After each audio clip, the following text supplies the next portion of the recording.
तब गोपियों ने सोचा अब कन्हैया को रंगे हाथ पकड़ के मैया के पास ले जाएंगे। जब चोरी करेगा तभी लिपटे लिपटाए मुख में हाथ पकड़ कर ले जाएंगे और दिखाएंगे, देखो आपके लाला ने चोरी की है, तब मैया मानेंगी। कहा ठीक है, क्या करें? तो कहा ऐसे तो कितना भी समझाएंगे बोलेंगे मानेंगी नहीं, और पता चलता नहीं है कब किसके घर धावा बोल दे। इसलिए गोपियां बड़ी चतुर हो गई और जहां ऊंचे ऊंचे मटके बांधा करती थी उन मटकों पर गोपियों ने घंटी लगा दी। और घंटी लगा दी, उससे क्या होगा? अब कन्हैया आएगा, माखन चुराएगा, जैसे ही मटकी पर हाथ लगाएगा ये घंटियां बजने लगेंगी। अच्छा, ऐसा प्रबंध कर दिया। अब भगवान भी बड़े चतुर हैं। एक दिन अपनी मंडली को लेकर जाते हैं गोपी प्रभावती के घर, और इसके घर जाकर भगवान माखन चुराने लगते हैं। जैसे ही माखन चुराने वाले होते हैं, सब बालकों के ऊपर भगवान खड़े हो गए और मटकी पर हाथ लगाने ही वाले थे, अभी हाथ लगाया नहीं था, अभी बच गए। पहले ही देख लिया कि गोपी ने घंटी बांध कर रखी है।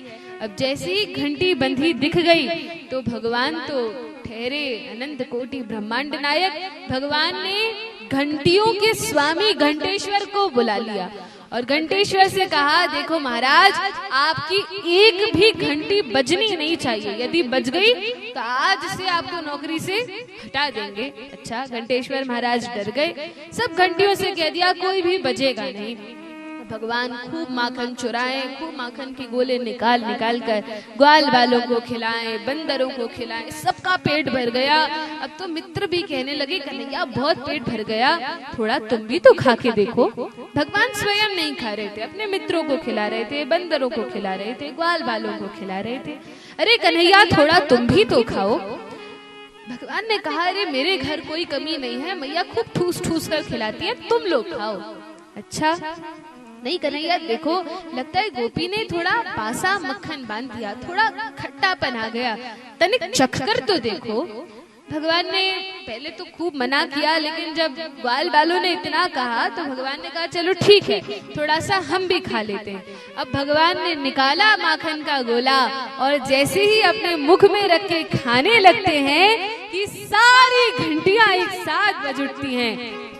अब भगवान ने खा तो लिया, मुंह में ही रखा रह गया, गटक भी नहीं पाए। अरे सारी घंटियां बज गई, अभी तक तो इतना माखन चुराया, एक भी नहीं बजी। मुझसे क्या दुश्मनी है, मुझसे क्या शत्रुता है कि मैंने मुंह में क्या रखा सब बज उठी।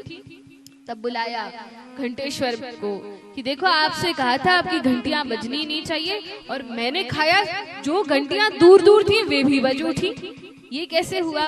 तो वे घंटेश्वर कांपते हुए कहते हैं, अरे महाराज इसमें मेरी कोई गलती नहीं है। किसकी गलती है? कहा भगवान आप ही कहते हैं कि मुझसे बड़े मेरे शास्त्र हैं, और शास्त्रों में जो लिखा है, मैं यदि कुछ कहूँ और शास्त्रों में कुछ और लिखा हो तो शास्त्र की बात पहले मानो, शास्त्र प्रमाण है। तो भगवान आपके ही शास्त्रों में लिखा है कि जब भगवान को भोग लगे तो घंटी अवश्य बजनी चाहिए, इसलिए भगवान सारी घंटियां एक साथ बज उठी। अच्छा ऐसी बात है, सो तो ठीक है, तुमने घंटियां तो बजा दी, शास्त्रों का पालन तो कर लिया, पर अब हम फंस गए। अब भगवान तो वहीं मटकी से टंगे लटके रह गए और गोपियां डंडे लेकर संटी ले लेकर आने लगी। सब मित्र भाग गए और भगवान अकेले मटकी पर टंगे रह गए।